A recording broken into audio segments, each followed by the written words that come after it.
नमस्कार दोस्तों, मैं कपिल राजपूत और आप सुन रहे हैं हिंदी ऑडियो बुक सकारात्मक सोच की शक्ति, जिसके लेखक हैं Norman Vincent Peale. Chapter number 17, ईश्वर से शक्ति कैसे प्राप्त करें। गोल्फ क्लब में गेम के बाद लॉकर रूम में 4 लोग बैठे हुए थे। गोल्फ के स्कोर पर बात होते होते चर्चा व्यक्तिगत कठिनाइयों और समस्याओं की ओर मुड़ गई। उनमें से एक आदमी खास तौर पर निराश और परेशान दिख रहा था। बाकी लोग जो उसके मित्र थे उसकी दुखी मानसिक अवस्था का अनुभव कर रहे थे और उन्होंने इस गेम का आयोजन इसलिए किया था ताकि उसका ध्यान उसकी परेशानी से हटाया जा सके। उन्होंने आशा की थी कि गोल्फ कोर्स पर कुछ घंटे गुजारने से उसे कुछ राहत मिलेगी। जब वे खेल के बाद चारों तरफ बैठे तो उसे बहुत से सुझाव दिए गए। आखिर एक आदमी उठा। वह कठिनाइयों के बारे में जानता था क्योंकि उसने बहुत सी परेशानियों का सामना किया था, परंतु उसे अपनी समस्याओं के कुछ महत्वपूर्ण जवाब मिल गए थे। वह हिचकते हुए खड़ा हुआ और अपने समस्याग्रस्त मित्र के कंधे पर अपना हाथ रखते हुए उसने कहा, जॉर्ज, मुझे आशा है कि तुम यह नहीं समझोगे कि मैं तुम्हें उपदेश दे रहा हूँ। दरअसल मैं ऐसा नहीं कर रहा हूँ, परंतु मैं तुम्हें कुछ सुझाव देना चाहूँगा। मैंने इसी तरह अपनी मुश्किलों को हल किया है। अगर तुम ऐसा करोगे तो तुम भी इसमें सफल हो सकते हो। और मेरा फार्मूला है, क्यों ना ईश्वर से शक्ति ली जाए। उसने अपने मित्र की पीठ पर स्नेह से हाथ ठोका और समूह को छोड़कर चला गया। बाकी लोग इस बारे में सोचते रहे। आखिरकार हताश आदमी ने धीमे से कहा, मैं जानता हूँ कि उसका क्या मतलब है और मैं जानता हूँ कि ईश्वर कहाँ है। काश मुझे यह पता होता कि ईश्वर से शक्ति कैसे हासिल की जाए। यही मैं जानना चाहता हूँ। समय के साथ साथ उसने अपने आप वह रास्ता खोज लिया जिसके जरिए उसे ईश्वर से शक्ति मिली और उसका जीवन बदल गया। अब वह एक स्वस्थ और सुखी इंसान है। गोल्फ क्लब में दी गई सलाह सचमुच बहुत समझदारीपूर्ण है। बहुत से लोग आज दुखी और निराश हैं और वे अपने आप से या अपनी परिस्थितियों से कतई सुखी नहीं हैं, परंतु उन्हें ऐसा रहने की कोई ज़रूरत नहीं है, सचमुच नहीं है। रहस्य यह है कि वे ईश्वर से शक्ति प्राप्त करें। और ऐसा किस तरह किया जाता है, इस बारे में मैं आपको अपना व्यक्तिगत अनुभव बताना चाहूँगा। जब मैं युवा था तो मुझे एक यूनिवर्सिटी समुदाय में एक बड़े चर्च में बुलाया गया। मेरी सभा के कई लोग यूनिवर्सिटी के प्रोफेसर थे और शहर के अग्रणी नागरिक थे। मैं उन लोगों के विश्वास को सही साबित करना चाहता था जिन्होंने मुझे यह असाधारण अवसर दिया था, और इसलिए मैंने कड़ी मेहनत की। इसका परिणाम यह हुआ कि मुझे अति तनाव का अनुभव होने लगा। हर एक को कड़ी मेहनत करना चाहिए, परंतु अति प्रयास या अति दबाव से कोई लाभ नहीं है। अगर यह इस हद तक बढ़ जाए कि आप प्रभावी ढंग से काम न कर पाएं। यह उसी तरह की बात थी जैसे गोल्फ के खेल में आप गेंद को चकनाचूर कर देना चाहें, क्योंकि जब आप ऐसा करना चाहते हैं तो आपका शॉट सही नहीं पड़ता। यही आपके काम के संदर्भ में होता है। मैं थका हुआ था, नर्वस था और मुझ में सामान्य शक्ति का एहसास नहीं था। एक दिन मैं अपने प्रोफेसर से मिलने गया। स्वर्गीय टिल्लो मेरे अच्छे मित्र थे। वे न सिर्फ एक बढ़िया अध्यापक थे बल्कि एक श्रेष्ठ फिशरमैन और शिकारी भी थे। वे पूरी तरह से मर्दाना थे, यानी कि आउटडोर व्यक्तित्व के थे। मैं जानता था कि अगर वे मुझे यूनिवर्सिटी में नहीं मिलेंगे तो वे झील किनारे मछली पकड़ रहे होंगे, और सचमुच वे वहीं पर थे। वे मेरी आवाज़ सुनकर किनारे पर आए। मछली काट रही है, आ जाओ, उसने कहा। मैं उनकी नाव में चढ़ा और हम फिशिंग करने लगे। क्या बात है बेटा, उन्होंने समझाते हुए पूछा। मैंने उन्हें बताया कि मैं कितनी अधिक मेहनत से कोशिश कर रहा था और इस वजह से मैं नर्वस हुआ जा रहा था। मेरे पास कोई शक्ति या ऊपर उठाने वाली भावना नहीं बची। वे हंसे। शायद तुम थोड़ी ज़्यादा कोशिश कर रहे हो। जब नाव किनारे पर पहुंची तो उन्होंने कहा, मेरे साथ घर में आओ। जब हम उनके केबिन में पहुंचे तो उन्होंने आदेश दिया, अब हम उस बिस्तर पर लेट जाओ। मैं तुम्हें कुछ पढ़कर सुनाऊंगा। अपनी आंखें बंद कर लो और आराम से लेटो जब तक मैं कोटेशन ढूंढता हूँ। मैंने उनके आदेश का पालन किया और सोचा कि शायद वे मुझे कोई दार्शनिक या मनोरंजक बात पढ़कर सुनाएंगे, परंतु इसके बजाय उन्होंने कहा, यह रहा, शांति से यह सुनो जो मैं तुम्हें पढ़कर सुना रहा हूँ। इन शब्दों को अपने अंदर उतरने दो।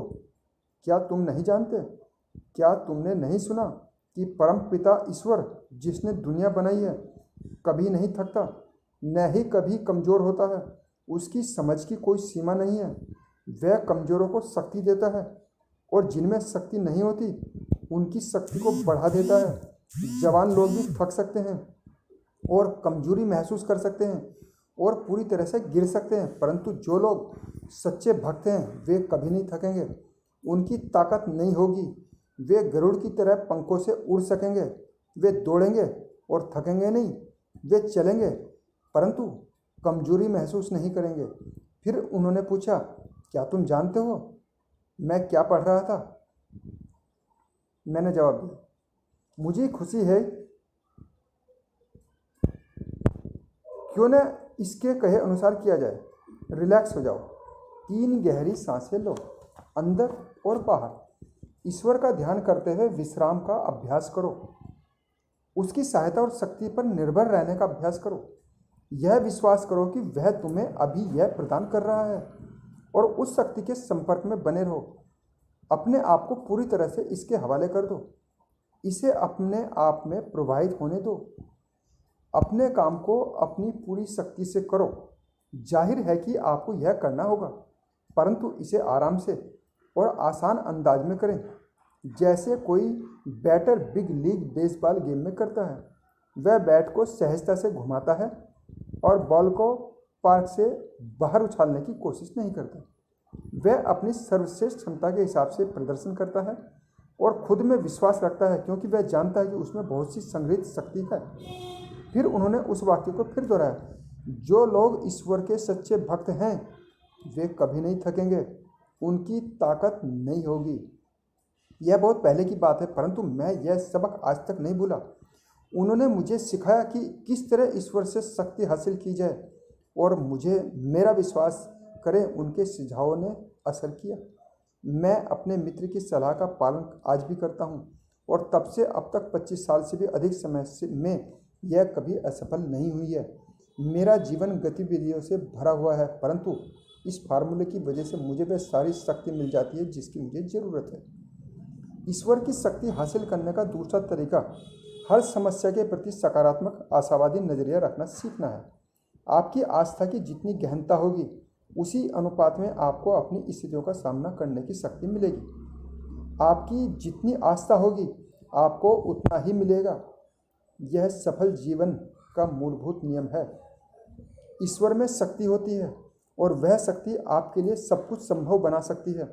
इसे प्राप्त करें और इसकी मदद से अपने जीवन को सफल बनाएं। जब आप ईश्वर की मदद से जीत सकते हैं तो आप हार क्यों मानें? अपनी समस्या बताएं, स्पष्ट जवाब के लिए प्रार्थना और आग्रह करें। विश्वास करें कि आपको सही जवाब मिलेगा। विश्वास करें कि ईश्वर की सहायता से आप अभी अपनी समस्या को हल करने की शक्ति प्राप्त कर रहे हैं। एक व्यक्ति और उसकी पत्नी जो सचमुच कठिनाई में थे मुझसे मिलने आए। यह सज्जन, जो एक पूर्व मैगजीन संपादक थे, संगीत और कला जगत में प्रसिद्ध थे। हर आदमी उनके मित्रतापूर्ण व्यवहार के कारण उन्हें पसंद करता था। उनकी पत्नी को भी इसी तरह का सम्मान मिलता था। पत्नी का शारीरिक स्वास्थ्य ठीक नहीं था और इसके परिणाम स्वरूप वे देहात में रिटायर हो गए, जहां वे अर्ध एकाकी अवस्था में रहते थे। इस आदमी ने मुझे बताया कि उसे 2 हार्ट अटैक आ चुके हैं, जिनमें से एक गंभीर था। उसकी पत्नी की हालत लगातार खराब हो रही थी और वह उसके बारे में गंभीरता से चिंतित था। उसने अपने सवाल को इस तरह पूछा, क्या मुझे ऐसी कोई शक्ति मिल सकती है जो शारीरिक रूप से ठीक होने में हमारी मदद कर सके और हमें नई आशा, साहस और शक्ति प्रदान कर सके? जिस स्थिति का वर्णन उसने किया वह हताशाओं और पराजयों की एक श्रृंखला थी। सच कहा जाए तो मैंने महसूस किया कि वे लोग थोड़े अधिक सोफिस्टिकेटेड हैं और इसलिए वे उस सहज विश्वास का प्रयोग नहीं कर पाएंगे जो आस्था के उपचार के लिए आवश्यक था। मैंने उन्हें बताया कि मुझे इस बारे में संदेह था कि उनमें उस सहज आस्था का अभ्यास करने की क्षमता थी जिसके द्वारा ईसाइयत की तकनीकों के अनुसार शक्ति के स्रोत पर्याप्त खुल पाएंगे। परंतु उसने मुझे विश्वास दिलाया कि वह गंभीर है और उसने अपने दिमाग को खुला रखा है और वह मेरे निर्देशों का पालन करेगा, चाहे वे निर्देश कुछ भी हों। मैंने उसकी ईमानदारी को देखा और उसकी आत्मा के सच्चे गुण को देखा, और मैं तब से उस व्यक्ति से बहुत प्रेम करता आ रहा हूँ। मैंने उसे एक आसान उपचार दिया। मैंने उसे सलाह दी कि वह न्यू टेस्टामेंट और भजनों को तब तक पढ़े जब तक कि उसका मस्तिष्क उनमें पूरी तरह से न भर जाए। मैंने उसे यह सामान्य सुझाव भी दिया कि वह इसकी पंक्तियों को याद कर ले। खास तौर पर मैंने आग्रह किया कि वह अपने जीवन को ईश्वर के हाथों में सौंपने के फार्मूले का प्रयोग करे। साथ ही वह यह भी विश्वास करे कि ईश्वर उसे और उसकी पत्नी को भी शक्ति से भर रहा है, और दोनों को यह अटल विश्वास करना था कि उन्हें जीवन की साधारण से साधारण घटना में भी ईश्वर का मार्गदर्शन मिल रहा है। उन्हें यह विश्वास भी करना था कि उनके डॉक्टर के सहयोग से, जिसे मैं जानता था और जिसका मैं प्रशंसक था, उनकी ईश्वर की कृपा उन्हें प्राप्त होगी। मैंने सुझाव दिया कि वे ये तस्वीर बनाएं कि वह महान चिकित्सक ईश्वर उनके भीतर काम कर रहा है। शायद ही मैंने कभी इतने अधिक उत्साही लोग देखे हैं जो अपनी आस्था में बच्चों की तरह हो गए थे और जिनका विश्वास इतना अधिक पूर्ण था। वे अक्सर मुझे किसी अद्भुत अंश के बारे में फ़ोन करते थे जिसे उन्होंने कभी प्राप्त किया है। यह एक सच्ची रचनात्मक प्रक्रिया थी जो इस आदमी और उसकी पत्नी में काम कर रही थी। अगली वसंत में हेलेन, जो उनकी पत्नी का नाम था, उसने कहा, मैंने कभी इतना अद्भुत वसंत नहीं देखा। इस साल फूल बहुत ही सुंदर हैं, और क्या आपने देखा कि आकाश में कितने असाधारण बादल तरह तरह की संरचनाएं बना रहे हैं, तथा सूर्योदय और सूर्यास्त पर कितने कोमल रंग आसमान में उभर रहे हैं। पंक्तियाँ इस साल अधिक हरी दिख रही हैं, और मैंने चिड़ियों को इतने आनंद और मधुरता से गाते पहले कभी नहीं सुना। जब उसने यह कहा तो उसके चेहरे पर आनंद की रोशनी थी, और मैं जान गया कि उसकी आत्मा का पुनर्जन्म हुआ था। वह शारीरिक रूप से सुधरने लगी और उसकी पुरानी शक्ति का एक बड़ा हिस्सा हासिल करने लगी। उसकी मूल रचनात्मक शक्ति एक बार फिर से प्रवाहित होना शुरू हो गई, और उसे जीवन में एक नया अर्थ मिला। जहाँ तक होरेस का सवाल है, उसे फिर हृदय संबंधी कोई समस्या नहीं हुई, और वह शारीरिक और मानसिक और आध्यात्मिक शक्ति से असाधारण रूप से ओतप्रोत था। वे अब एक नए समुदाय में रहने चले गए हैं और इसके जीवन के केंद्र बन चुके हैं। जहाँ भी वे जाते हैं, वे लोगों को अजीब सी प्रेरक शक्ति का द्वारा स्पर्श करते हैं। उन्होंने किस रहस्य को खोजा था? सिर्फ यह कि उन्होंने ईश्वर की शक्ति हासिल करना सीख लिया था। ईश्वर की शक्ति मानवीय अस्तित्व के सबसे आश्चर्यजनक तथ्यों में से एक है। मैं आश्चर्यचकित हो जाता हूँ, चाहे वे कितनी ही बार यह होते देखा है कि लोगों के जीवन में इसके द्वारा कितने जबरदस्त और दूरगामी परिवर्तन होते हैं और भले के लिए होते हैं। व्यक्तिगत रूप से मैं इस बारे में इतना उत्साहित हूँ जो ईश्वर की शक्ति लोगों के लिए कर सकती है कि मैं इस पुस्तक को समाप्त करने का अनिच्छुक हूँ। मैं ऐसे लोगों की कहानी के बाद कहानी बता सकता हूँ, घटना के बाद घटना बयान कर सकता हूँ, जिन्होंने इस शक्ति को हासिल करके नए जीवन की शुरुआत की। यह शक्ति लगातार उपलब्ध रहती है। अगर आप इसके लिए अपने द्वार खोल देते हैं तो यह एक सशक्त तूफान की तरह अंदर आ जाती है। यह हर स्थिति या दशा में हर एक के लिए मौजूद रहती है। शक्ति का यह जबरदस्त प्रभाव इतना शक्तिशाली होता है कि इसके अंदर आने की प्रक्रिया में यह अपने सामने की हर चीज़ को हटा देता है। यह डर, नफरत, बीमारी, कमजोरी, नैतिक पराजय इत्यादि को बाहर निकाल देता है और उन्हें इस तरह बिखरा देता है जैसे उन्होंने कभी आपको स्पर्श भी नहीं किया हो। यह एक बार फिर आपके जीवन में स्वास्थ्य, सुख और अच्छाई द्वारा ताजगी और शक्ति प्रदान करता है। कई सालों तक मैंने शराबियों की समस्याओं और अल्कोहलिक्स एनोनिमस नामक संगठन में रुचि ली।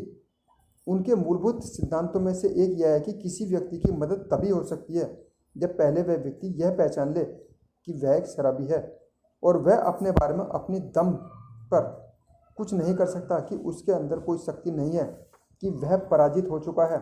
जब वह इस दृष्टिकोण को स्वीकार कर लेता है तो वह इस स्थिति में होता है कि वह दूसरे शराबियों और ईश्वर से मदद हासिल कर सके। एक और सिद्धांत है ईश्वर पर निर्भर होने की इच्छा। जिससे उसे शक्ति मिलती है जो उसके खुद के पास नहीं है। इंसानियों की जिंदगियों में इस शक्ति के काम करने की प्रक्रिया इस दुनिया में सबसे मर्मस्पर्शी और रोमांचक तथ्य है। किसी तरह की शक्ति का प्रकटीकरण और इसकी बराबरी नहीं कर सकता। भौतिक शक्ति की उपलब्धि एक रोमांटिक कहानी है। मनुष्य नियम और फार्मूले खोजकर शक्ति का दोहन उल्लेखनीय चीज करने के लिए करती है।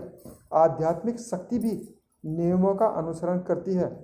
इन नियमों में निपुणता उस क्षेत्र में चमत्कार कर देती है जो किसी भी तरह के तंत्र से अधिक जटिल होता है, यानी कि मानव स्वभाव के क्षेत्र में। मशीन से सही तरह से काम करवाना एक बात है, मानवीय स्वभाव से सही तरह से काम करवाना बिल्कुल दूसरी ही बात है। इसमें अधिक कुशलता की आवश्यकता होती है, परंतु इसे किया जा सकता है। मैं फ्लोरिडा में हवा में लहराते हुए पाम वृक्षों के नीचे एक दिन बैठा हुआ था। मुझे एक व्यक्ति अपने जीवन में ईश्वर की शक्ति का प्रदर्शन करने वाली घटना सुना रहा था। यह व्यक्ति त्रासदी से बाल बाल बचा था। उसने मुझे बताया कि उसने 16 साल की उम्र में ही पीना शुरू कर दिया था, क्योंकि ऐसा करना स्मार्ट बनना था। 23 साल बाद सामाजिक शराबी के रूप में शुरुआत करने के बाद 24 अप्रैल 1947 को उस सड़क के आखिरी छोर पर आ गया। उसके मन में उसकी पत्नी के प्रति करुणा और नफरत के भाव लगातार बढ़ रहे थे, जो उसे छोड़कर चली गई थी, और अपनी सास और अपनी साली के प्रति भी। इस वजह से उसने यह फैसला किया कि वह इन तीनों महिलाओं की हत्या कर देगा। मैं यह कहानी उस तरह सुना रहा था जिस तरह उसने यह मुझे अपने शब्दों में बताई थी। अपने आप को इस खतरनाक काम में पक्का करने के लिए मैं बार में गया। कुछ और पैग पीने के बाद मुझ में यह 3 खून करने का साहस आ जाता। जब मैं बार में घुसा तो मैंने एक युवक कार्ल को कॉफ़ी पीते देखा। हालांकि मैं बचपन से ही काल से नफरत करता था, परंतु मैं उसके अच्छे हुलिये को देखकर पूरी तरह से आश्चर्यचकित था। और मैं यह देखकर भी हैरान था कि वह बार में बैठकर कॉफ़ी पी रहा था, जबकि वह पहले अकेले ही हर महीने शराब पर औसतन $400 खर्च कर दिया करता था। मैं इस बारे में भी हैरान था कि उसके चेहरे पर एक अजब सी चमक दिखाई दे रही थी। उसके हुलिये से आकर्षित होने पर मैं काल के पास गया और उससे पूछा, तुम्हें क्या हो गया है जो तुम कॉफ़ी पी रहे हो? मैंने 1 साल से शराब को छुआ तक नहीं है, काल ने जवाब दिया। मैं पूरी तरह से हैरान था, क्योंकि काल और मैंने इकट्ठे कई बार शराब पी थी। इस मामले में एक अजीब घटना यह थी कि हालांकि मैं काल से नफरत करता था, परंतु मुझ पर इसका अजीब सा प्रभाव पड़ा। जब उसने कहा, मैंने उसकी बात को उत्सुकता से सुना। एड, क्या तुमने कभी शराब छोड़ने के बारे में सोचा? हाँ, मैंने 1000 बार शराब को छोड़ दिया है, मैंने जवाब दिया। काल मुस्कुराया और उसने कहा, अगर तुम सचमुच अपनी समस्या के बारे में कुछ करना चाहते हो तो संजीदा हो जाओ और शनिवार को 9 बजे मेरे साथ मीटिंग में आ जाओ। यह एल्कोहलिक्स एनोनिमस की मीटिंग है।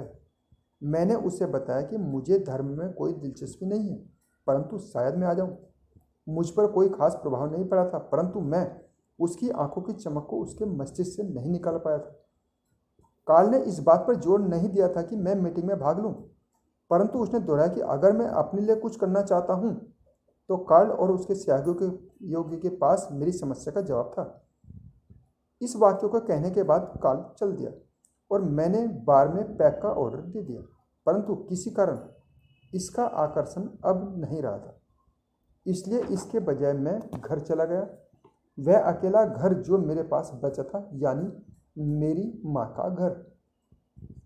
क्या मैं यह स्पष्ट करूं कि मैं 17 साल तक एक बहुत अच्छी महिला का पति था, परंतु एक अधीर व्यक्ति होने के कारण और अपने आप में विश्वास न होने की वजह से, और जिसका मूल कारण शराब पीने की मेरी आदत थी, उसने आखिरकार तलाक लेने का फैसला किया। इस तरह न सिर्फ मेरी नौकरी और मेरी सारे भौतिक सुख सुविधाएं, बल्कि मेरा घर भी पूरी तरह से चला गया था। अपनी माँ के घर चले जाने के बाद मैं एक बोतल के साथ सुबह 6 बजे तक रस्साकसी करता रहा, परंतु मैं शराब नहीं पिया। मैं काल के हुलिये के बारे में सोचता रहा। इसलिए शनिवार की सुबह मैं काल के पास गया और मैंने उससे पूछा कि मैं उस रात को 9 बजे तक शराब पीने से खुद को कैसे रोक सकता था जब यह मीटिंग शुरू होगी। काल ने कहा, हर बार जब भी तुम बार या विस्की का बोर्ड देखो या बियर गार्डन देखो, तो एक छोटी सी प्रार्थना करो, मेहरबानी करके ईश्वर मुझे इस जगह के पार निकाल दो। और फिर उसने आगे कहा, शैतान की तरह दौड़ लगा दो। यह ईश्वर के साथ सहयोग करना होगा। वह आपकी प्रार्थना सुनेगा और दौड़ना आपका हिस्सा होगा। मैंने वही किया जो कार्ल ने मुझसे करने के लिए कहा था। कई घंटों तक मैं तनावग्रस्त और चिंतित था और अपनी बहन के साथ मैं शहर की सड़कों पर घूमता रहा। आखिरकार 8 बजे मेरी बहन ने कहा, एड, जिस जगह तुम्हारी मीटिंग होने वाली है उस जगह और यहाँ के बीच 7 शराब खाने हैं। तुम अकेले जाओ और अगर तुम वहाँ नहीं पहुँच पाओगे और पीकर घर आओगे तो हम इसके बाद भी तुमसे प्रेम करेंगे और अच्छे की उम्मीद करेंगे। परंतु न जाने क्यों मुझे लगता है कि यह मीटिंग उन मीटिंगों में से अलग होगी जिनमें तुमने कभी भाग लिया होगा। ईश्वर की मदद से मैं उन 7 जगहों के पार निकल गया।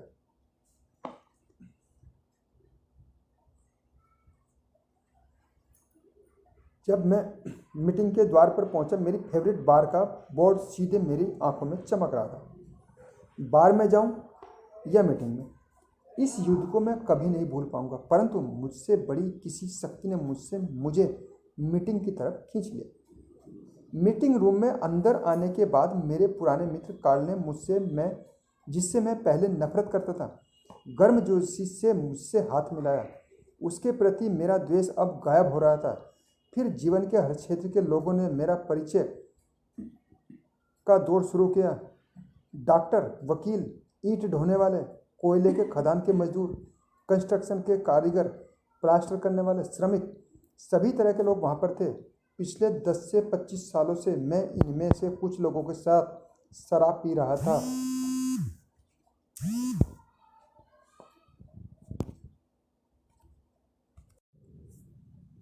यह सभी लोग यहाँ पर शनिवार को रात को रुके थे और उससे भी बड़ी बात यह है कि वे सुखी थे। उस मीटिंग में क्या हुआ यह बहुत धुंधला है। मैं तो इतना जानता हूँ कि एक पुनर्जन्म हुआ था। अंदर गहराई में मैंने अपने आप को बदला हुआ महसूस किया। मीटिंग रूम को आधी रात को खुशी खुशी छोड़ने के बाद मैं घर पर गया और मैं हवा में उड़ रहा था और मैं 5 साल से अधिक समय में पहली बार शांति से सोया। अगली सुबह जागने पर मुझे लगा जैसे कोई चीज़ मुझसे स्पष्ट रूप से कह रही हो, तुमसे बड़ी भी एक शक्ति है। अगर तुम अपनी इच्छा और अपनी जीवन को ईश्वर की निगरानी में सौंप दोगे तो वह तुम्हें शक्ति प्रदान करेगा। यह रविवार की सुबह थी और मैंने चर्च जाने का फैसला किया। मैं जिस चर्च में गया वहाँ का उपदेशक एक ऐसा व्यक्ति था जिससे मैं बचपन से नफरत करता था।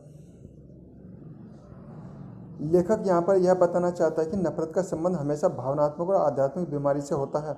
जब मस्तिष्क नफरत से खाली हो जाता है तो सुधार की दिशा में एक बड़ा कदम लिया जाता है। प्रेम एक जबरदस्त उपचारक शक्ति है। यह उपदेशक शांत कोट पहने हुए पादरियों की तरह था। मैंने उससे कोई लाभ नहीं लिया और यह मेरी गलती थी। वह सचमुच बिल्कुल सही था। मैं बैठा रहा जब भजन गाए गए और मैं नर्वस था। फिर उपदेशक ने बाइबल पढ़ी और अपने उपदेश दिया जिसका विषय था, किसी के अनुभव को छोटा मत समझो, उसे यह अनुभव हुआ है। मैं उस उपदेश को जिंदगी भर नहीं भूल पाऊंगा। इसने मुझे एक बहुमूल्य सबक सिखाया। किसी भी अनुभव को छोटा मत समझो क्योंकि वह किसी दूसरे का है, क्योंकि वह और ईश्वर उस अनुभव की गहराई और संजीदगी को जानते हैं। बाद में मैं इस पादरी से प्रेम करने लगा और वह मेरी नज़र में महानतम और सबसे संजीदा व्यक्ति में से एक बन गया। मेरा नया जीवन कहाँ से शुरू हुआ यह तय करना कठिन है। क्या यह तब शुरू हुआ जब मैं बार में कार्ल से मिला था, या जब मैं शराब खानों के पार निकलने में संघर्ष कर रहा था, या उस मीटिंग में या चर्च में? मैं नहीं जानता। परंतु मैं जो 25 सालों से पक्का शराबी था अचानक शराब छोड़ने में कामयाब हो गया। मैं इसे अकेले कभी नहीं कर सकता था क्योंकि मैंने 1000 बार कोशिश की थी और मैं असफल हुआ था।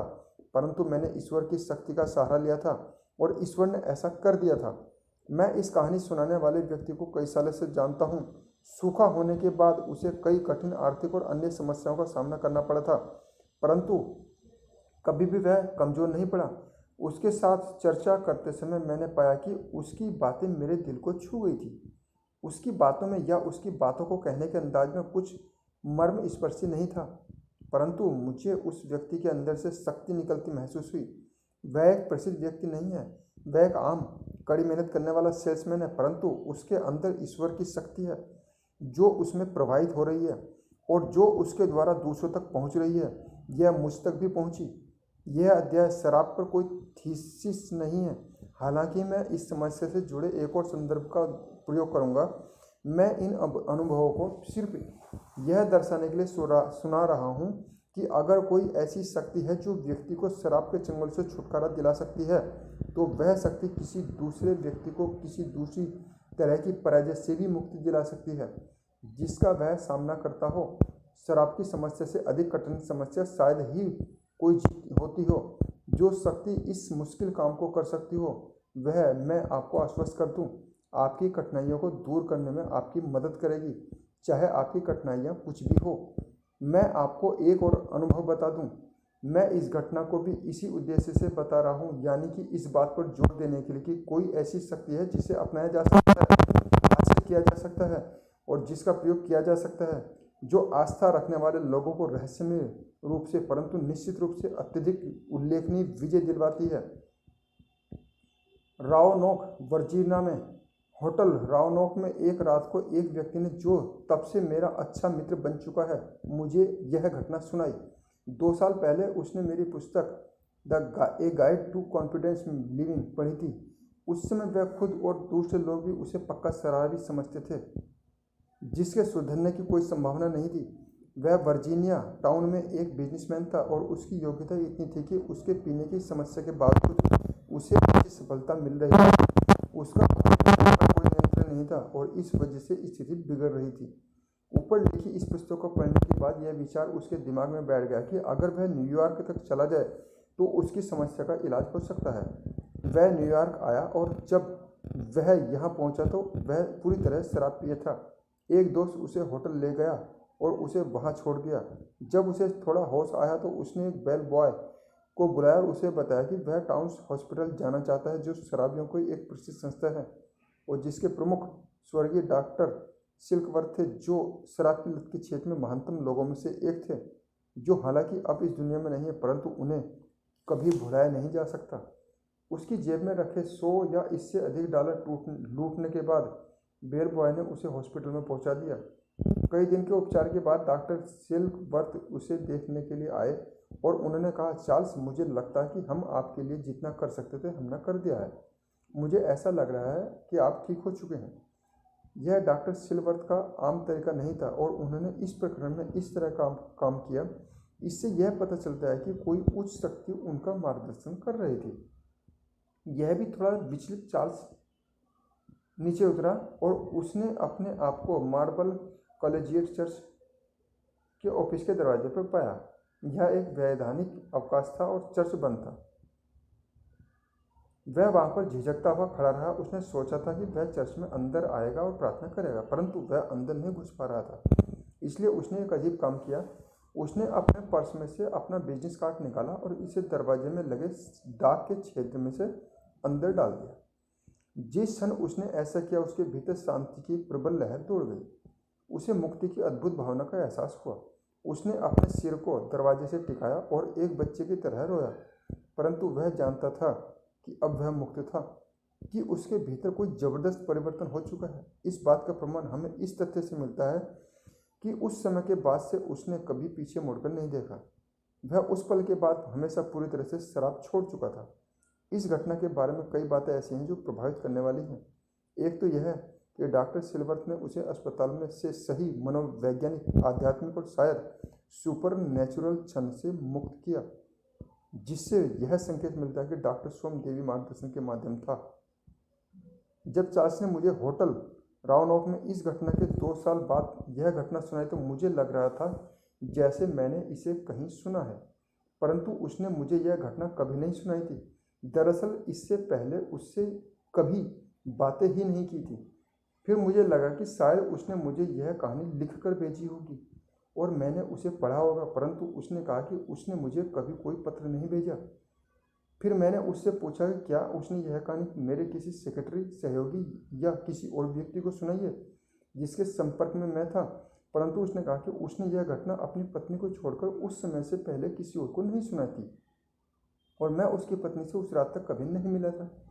स्पष्ट रूप से यह घटना मेरे अवचेतन मन तक उस समय रोमांचित हो रही थी जब यह घटित हो रही थी, क्योंकि अब यह मुझे याद आ रही थी।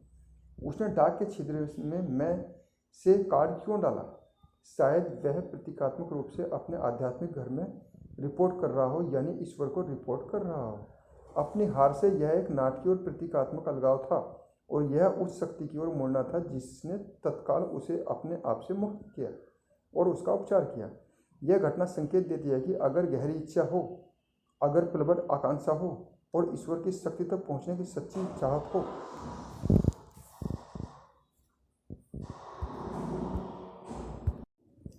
तो यह अवश्य प्राप्त होगी। इस अध्याय में मैंने मानवीय अनुभव के खजाने में से विजय की कई कहानियां सुनाई हैं, जिनमें से हर एक जीवन को नया करने वाली शक्ति की सतत उपस्थिति और उपलब्धता को सूचित करती है, जो हमसे परे है परंतु हमारे भीतर है। आपकी समस्या हो सकता है शराब की लत न हो, परंतु यह तथ्य कि ईश्वर की शक्ति किसी इंसान की सबसे मुश्किल समस्या का उपचार कर सकती है, इस जबरदस्त सत्य पर जोर देती है, जो इस अध्याय और इस पूरी पुस्तक से जुड़ा हुआ है, कि ऐसी कोई समस्या, कठिनाई या पराजय नहीं है जिसे आप आस्था, सकारात्मक चिंतन और ईश्वर की प्रार्थना द्वारा न सुलझा पाएं, या जिस पर आप विजय हासिल न कर पाएं। तकनीकें आसान हैं और कारगर हैं, और ईश्वर हमेशा आपकी मदद करेगा, जिस तरह के उसने इस नीचे दिए गए पत्र को लिखने वाले की मदद की थी। प्रिय डॉक्टर पील, जब हम उन अद्भुत चीज़ों के बारे में सोचते हैं जो हमारे साथ तब से घट रही है जब हम आपसे पहली बार मिले थे, और जब से हमने मार्बल चर्च में आना शुरू किया है, तो यह चमत्कार से कम नहीं लगती है। जब आपको यह एहसास होता है कि 6 साल पहले मैं पूरी तरह दिवालिया था, दरअसल मैं कई हजार डॉलर कर्ज में था, पूरी तरह शारीरिक रूप से कमज़ोर था और बेइंतहा शराब पीने के कारण दुनिया में मेरा कोई दोस्त नहीं था, तो आप देख सकते हैं कि हम अपने आप को थोड़े थोड़े समय बाद पिन चुबाकर यह देख लेते हैं कि हमारा यह सौभाग्य कहीं हमारे द्वारा देखा गया सपना तो नहीं है। जैसा आप अच्छी तरह से जानते हैं, 6 साल पहले अल्कोहल ही मेरी अकेली समस्या नहीं थी। यह कहा गया कि मैं उन सबसे अधिक नकारात्मक व्यक्तियों में से एक था जो दुनिया में रह सकते हैं। यह केवल अर्ध सत्य है, क्योंकि मैं हर तरह के दर्द, कुंठा, चिढ़ और आलोचनात्मकता, अधैर्य, अहंकार से ग्रस्त व्यक्ति था, जिस तरह के लोगों से आप अपनी यात्राओं में शायद मिले होंगे। अब कृपया यह मत सोचिए कि मैं ऐसा समझता हूँ कि मैं इन सारे दुर्गुणों को जीत चुका हूँ। मैंने ऐसा नहीं किया है। मैं उन लोगों में से एक हूँ जिन्हें हर दिन खुद पर मेहनत करनी होती है। धीरे धीरे आपकी शिक्षाओं पर अमल करने की कोशिश द्वारा मैं यह सीख रहा हूँ कि अपने आप पर नियंत्रण कैसे करूँ और अपने साथी इंसानों के बारे में कम आलोचना कैसे करूँ, और यह जेल से छूटने की तरह है। मैंने कभी सपने में भी नहीं सोचा था कि जीवन इतना पूर्ण और अद्भुत हो सकता है। क्यों न ईश्वर की शक्ति का सहारा लिया जाए। नमस्कार दोस्तों, मैं कपिल राजपूत और आप सुन रहे हैं हिंदी ऑडियो बुक सकारात्मक सोच की शक्ति।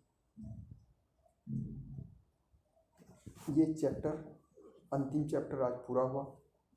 ये पुस्तक आपको कैसे लगी, आप इसमें कमेंट दे सकते हैं। आपने क्या सीखा इससे, वो कमेंट दे सकते हैं। अच्छा लगा तो आप लाइक कर सकते हैं, और यदि आपने चैनल सब्सक्राइब नहीं किया है तो आप चैनल सब्सक्राइब कर सकते हैं, जिससे आने वाली वीडियो सबसे पहले आपके पास पहुंचे। आपने मुझे सुना, उसके लिए धन्यवाद। Thank you.